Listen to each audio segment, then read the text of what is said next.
दोस्तों, आप सुन रहे हैं सच्ची कहानियाँ रौनित के साथ। आइए अब चलते हैं आज की अनाउंसमेंट की ओर। कल की हमारी कहानी स्वर्ण पिशाचिनी पे पहला कमेंट मयंक शर्मा जी ने किया था। मयंक शर्मा जी को इसके लिए बहुत बहुत धन्यवाद। आइए अब चलते हैं आज की कहानी की ओर। ये कहानी हमें जिन्होंने भेजी है उन्होंने अपने नाम को बताने से मना किया है। ये कहानी 4 दोस्तों की है, अमित, अभिषेक, विकास और रंजन। इन चारों ने कॉलेज में पढ़ाई साथ साथ की। हालांकि ये लोग दोस्त तो बचपन से ही थे, लेकिन ये चारों एक ही साथ नौकरी ढूंढ रहे थे। लेकिन विकास और रंजन की नौकरी पहले लगी और बाकी के दोस्तों की अभी तक कोई नौकरी नहीं लगी थी। विकास और रंजन की नौकरी एक अच्छे खासी कंपनी में एक बड़े शहर में लगी, लेकिन वो काम रात का था क्योंकि वो लोग एक कॉल सेंटर में काम कर रहे थे और उनकी ड्यूटी अक्सर या तो देर रात या तो पूरी रात की होती थी। और ये दोनों अमित और अभिषेक की भी नौकरी लगाने के लिए जी तोड़ मेहनत कर रहे थे।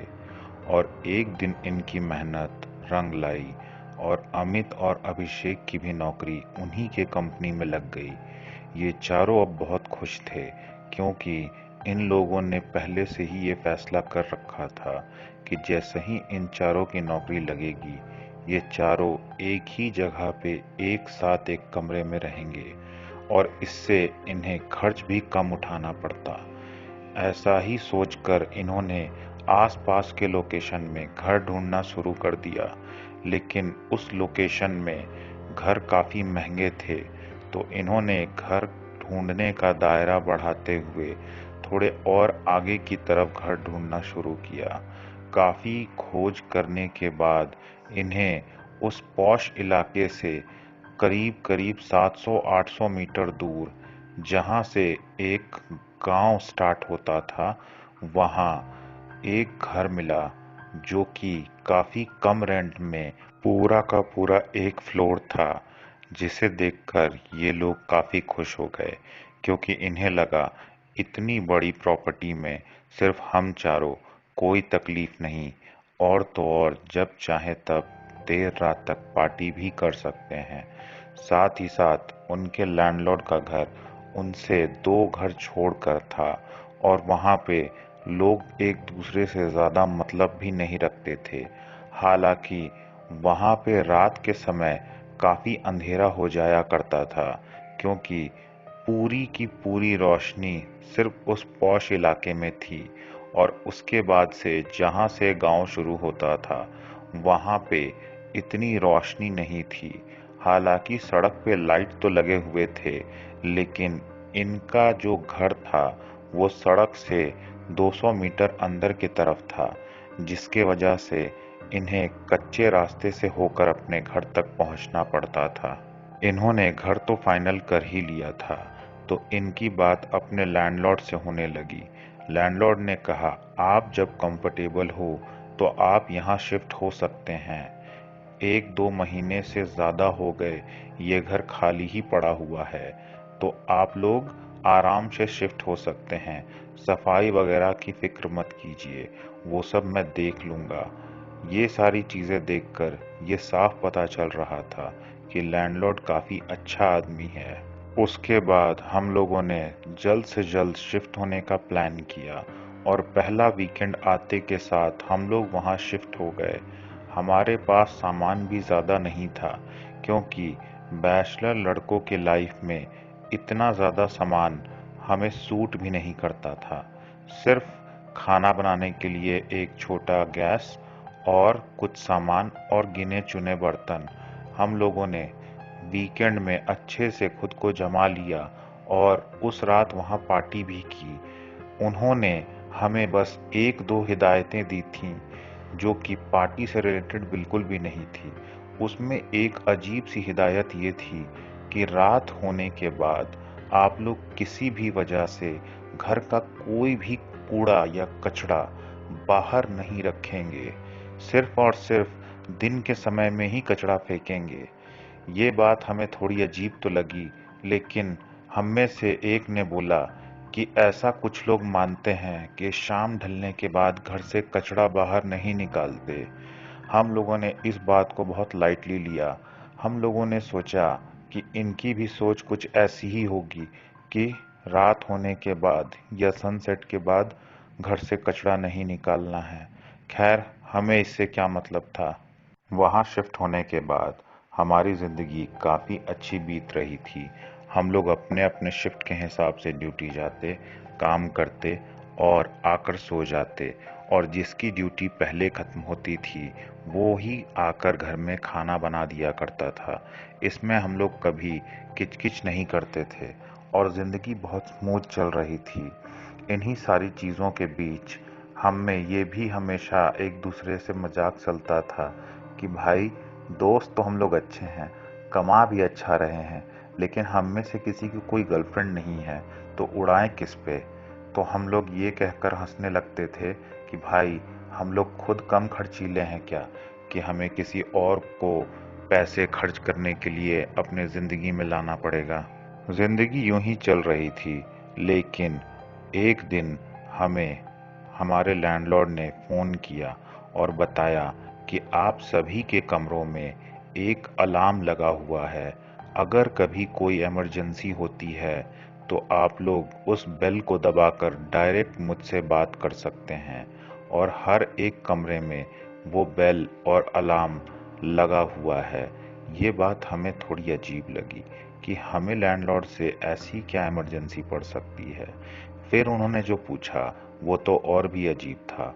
उन्होंने पूछा कि कहीं किसी ने रात को आपका दरवाज़ा नॉक तो नहीं किया था, या कोई रात में आपके घर में घुसने की कोशिश तो नहीं कर रहा था। हम लोगों ने कहा, नहीं, ऐसा तो कुछ नहीं है, यहाँ कहीं चोरी वगैरह तो नहीं होती। उन्होंने कहा, नहीं नहीं, चोरी की कोई फिक्र नहीं, लेकिन बस ध्यान रखिएगा अपना। मैं तो बस ये जानना चाहता था कि आपकी ज़िंदगी अच्छे से कट तो रही, आपको वहाँ कोई तकलीफ तो नहीं। हम लोगों ने कहा, नहीं, हमें कोई तकलीफ तो नहीं है। उसके बाद उन्होंने फ़ोन रख दिया, और उनके कहे अनुसार जब हम लोगों ने घर को चेक किया तो सही में घर के हर एक कोने में उन्होंने अलार्म, बेल, स्विच और साथ ही साथ एक माइक भी लगा रखा था, जिससे कि कोई भी वो बेल बजाकर उन्हें बुला सकता था, साथ ही साथ माइक से बात भी कर सकता था। हम लोगों को ये लगा कि ये इतने सारे जुगाड़ किस वजह से किए होंगे इन लोगों ने। फिर हम लोगों ने इस बात पे ज़्यादा ध्यान नहीं दिया, क्योंकि जब तक उसका स्विच ऑन नहीं किया जाता तब तक उन्हें हमारी कोई बात सुनाई नहीं देती, और इस चीज़ को हम लोगों ने अच्छे से चेक भी कर लिया था। और शोर से तो उन्हें वैसे भी कोई दिक्कत नहीं थी, क्योंकि उन्होंने खुद ही हमसे कहा था कि आप लोग जब तक चाहें और जितनी देर रात तक चाहें पार्टी कर सकते हैं, उससे मुझे कोई तकलीफ नहीं। तो हमें तो कोई फिक्र थी ही नहीं। हम लोगों ने उसी तरीके से अपनी ज़िंदगी को बिताना शुरू कर दिया। कुछ दिन तो बहुत अच्छे कटे, लेकिन एक दिन देर रात जब मेरा एक दोस्त अपनी ड्यूटी से वापस आ रहा था तो उसने बाहर एक परेशान खड़ी लड़की को देखा। उसने उससे कुछ नहीं कहा, लेकिन उसे नोटिस करते हुए वो चुपचाप घर के अंदर चला आया, और घर के अंदर आते के साथ उसने कहना शुरू कर दिया, भाई, घर के बाहर तो बला की खूबसूरत लड़की खड़ी है, चल चल के दिखाता हूँ। और वो हमें लेकर बाहर पहुंचता उससे पहले ही हमारे दरवाजे पे एक नॉक हुआ। हम लोगों को लगा कि कहीं वही लड़की तो नहीं आ गई, और जब मेरे दोस्त ने दरवाज़ा खोला तो ये सोचना बिल्कुल सच निकला। वो खूबसूरत सी लड़की हमारे दरवाजे पे खड़ी थी, और साथ ही साथ बहुत ही फ्लुएंट इंग्लिश में उसने हमसे मदद मांगी। उसने कहा, एम आई डिस्टर्बिंग यू? हम लोगों ने कहा, नहीं नहीं, बिल्कुल नहीं, बताइए ना, क्या बात है। उसने कहा, I want some help. I am waiting outside for my cab, and I think something wrong with my cab driver. He is not picking my phone. So can I make a call? हम लोगों ने कहा, पहले आप अंदर तो आइए, आप बाहर क्यों खड़ी हैं? उसने अंदर कदम रखा और उसके कदम रखते के साथ लगा जैसे कि हमारा घर अब घर बन चुका है। साथ ही साथ हम चारों के चारों अपने दिमाग में अलग अलग सपने बुनने लगे थे। हम सभी उसे इम्प्रेस करने के चक्कर में लग गए। सब उससे कुछ न कुछ पूछने में लग गए। काम कहाँ करती हो? उसने भी बताया कि वो एक बड़े से कंपनी में हमारी ही तरह जॉब पे है और उसकी भी ड्यूटी रात में ख़त्म होती है, लेकिन वो उस पॉश इलाके में रहती थी जहाँ रहने की हमारी औकात नहीं थी। लेकिन उसका कैब ड्राइवर शायद बीच में ही उसे छोड़ के चला गया था या फिर कोई और तकलीफ थी, लेकिन वो यहाँ फंसी हुई थी और उसे शायद अकेले उधर जाने में डर लग रहा था। लेकिन एक बात हमें भी खटक रही थी कि जब हमारा घर सड़क से भी 200 मीटर अंदर की तरफ है, तो कोई आखिर उसे इतना अंदर छोड़ के जाएगा तो जाएगा क्यों? लेकिन अभी पूरा फोकस उसकी खूबसूरती पे था, इसीलिए हम सभी उससे पूछ रहे थे, डू यू वांट समथिंग? उसने रिप्लाई किया, नो आई एम गुड। उसके बाद हमारे एक दूसरे दोस्त ने पूछा, do you want some tea और कॉफ़ी? और हमारे इतने इंसिस्ट करने के बाद उसने कहा, I will have a coffee. उसके बाद मेरे दोस्त ने जब कॉफ़ी बनाने के लिए किचन की तरफ कदम बढ़ाए तो हम लोगों ने भी अपने अपने कॉफ़ी का ऑर्डर उसे चिपका दिया। उसे बहुत अजीब फील हो रहा था क्योंकि हम लोगों ने उस लड़की के सामने उसकी बेइज्जती जो कर दी थी। ये चीज़ देखकर वो आग बबूला होते हुए और पैर पटकते हुए किचन की तरफ चला गया। उसके बाद हम सभी उससे बात करने लगे, लेकिन उसकी इंग्लिश के सामने हम लोग टिक ही नहीं पा रहे थे। हम लोग तो अपने कॉल सेंटर के जॉब में भी बड़े मुश्किल से स्पोकन इंग्लिश से क्लास करके पहुंचे थे, क्योंकि वहाँ पे जो इंग्लिश बोलनी पड़ती थी वही हमारे लिए बहुत थी। अब घर में भी इंग्लिश बोलनी पड़ेगी, ये तो हमने कभी ना सोचा था। हालांकि हमें इंग्लिश समझ में भी आती थी और हम बोल भी सकते थे, हमारा काम भी इंग्लिश में ही था, लेकिन इतना ज़्यादा और इतने अच्छे ग्रेड का इंग्लिश तो हमारे सिर के ऊपर से निकल रहा था। खैर, उसे इम्प्रेस तो करना ही था, तो हम सभी लगे रहे। जो जितना जानता था वो सब उसके सामने उठेल दिया, लेकिन वो किसी से इम्प्रेस होती हुई नज़र नहीं आ रही थी। लेकिन धीरे धीरे बात करते करते वो हमसे घुलने मिलने लगी। फिर तभी उसे याद आया, oh sorry, I forgot, I have to make a call, my phone is totally dead, so I can't call anyone.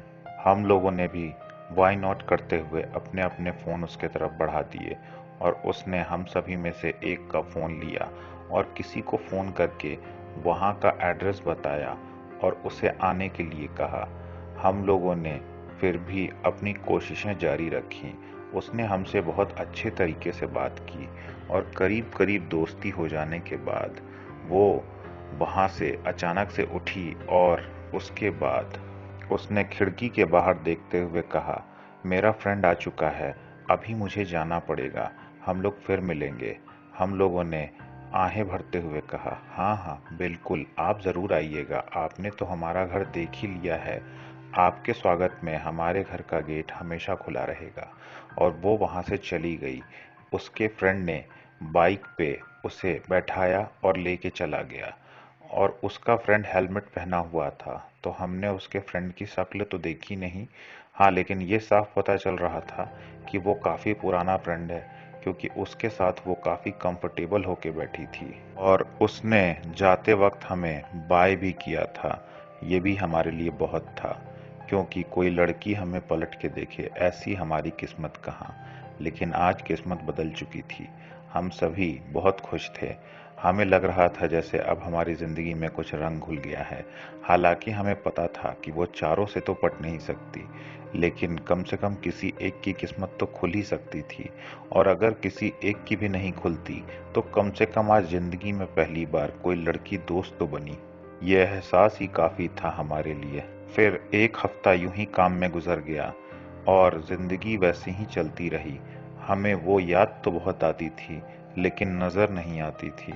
हमने भी धीरे धीरे ये मान लिया कि वो सिर्फ एक बार की मुलाकात थी, दोबारा अब उससे मिलना पॉसिबल नहीं होगा।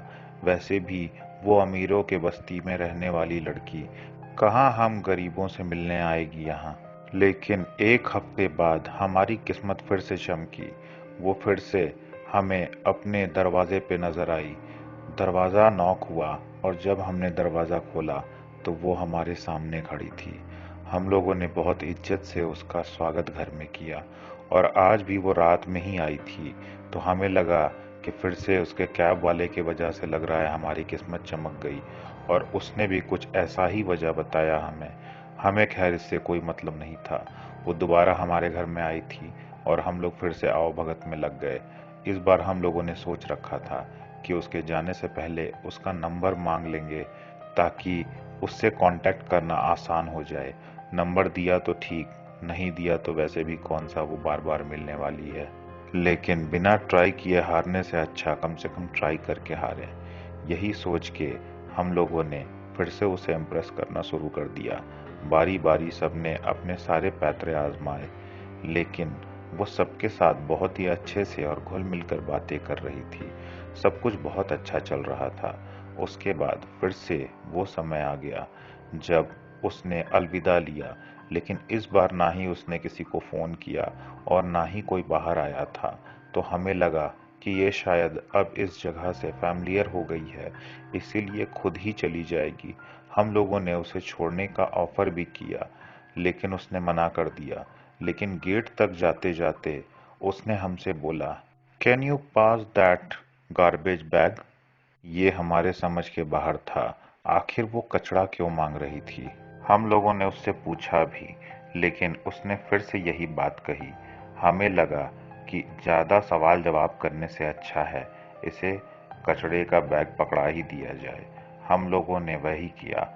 हमारे दोस्त अमित ने ले जाकर उसे कचड़े का बैग थमाया और जैसे ही अमित ने उसे कचड़े का बैग थमाया, उसने अमित के दोनों हाथ उसके धड़ से उखाड़ के अलग कर दिए। अब हमें ये समझ में नहीं आ रहा था कि अभी अभी हमारे नज़रों के सामने जो हुआ है, क्या वो सच है या हम सपना देख रहे हैं। इतनी खूबसूरत लड़की में इतनी ताकत आई कैसे, और अगर इतनी ताकत आई भी तो क्या अभी अभी हमारे दोस्त के दोनों हाथ उखड़ गए हैं। ये देखकर हमें कुछ समझ में नहीं आ रहा था। बस इतना मालूम था कि दोस्त हमारा चीख रहा है और हम भी बहुत डरे हुए हैं। साथ ही साथ अब उसके मुंह से दो दो आवाज़ें निकल रही थी और वो दोनों ही आवाज़ बहुत डरावनी थी। उसका बस एक ही चीज़ कहना था, मैं तुम लोगों को जिंदा नहीं छोड़ूंगी, अब तो तुम लोग गए समझो। उसके बाद हम सभी इधर उधर भागने लगे। हमने अमित को भी खींचकर अंदर ले जाने की कोशिश की, लेकिन अमित को खींचने के चक्कर में उसने अमित के सिर को भी अब उसके धड़ से अलग कर दिया था और खून का फौहारा पूरे घर में बिखर गया था। हम लोग तीनों भागते भागते अंदर के रूम में गए और अंदर जाकर खुद को लॉक कर लिया।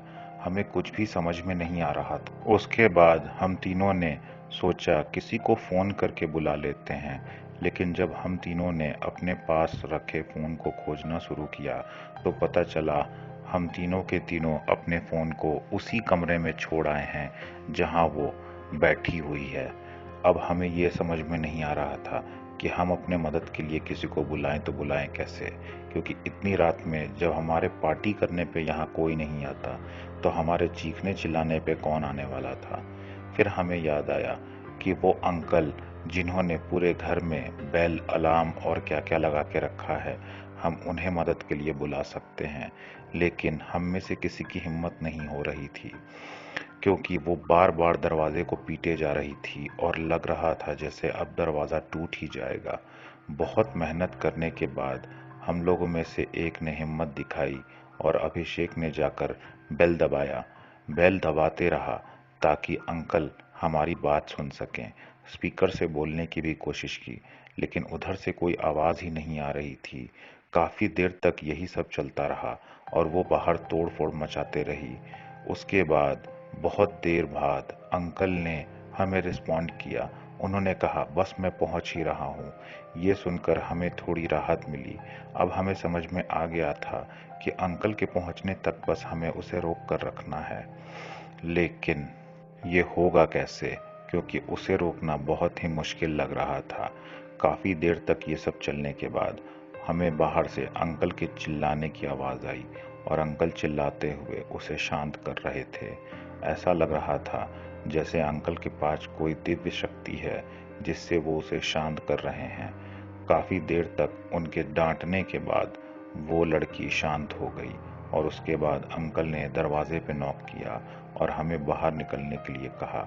हालांकि हम बहुत ज़्यादा डरे हुए थे, इसीलिए हमारी हिम्मत नहीं हो रही थी कि हम बाहर निकलें, लेकिन अंकल के आश्वासन देने के बाद हम लोग डरते हुए बाहर निकले।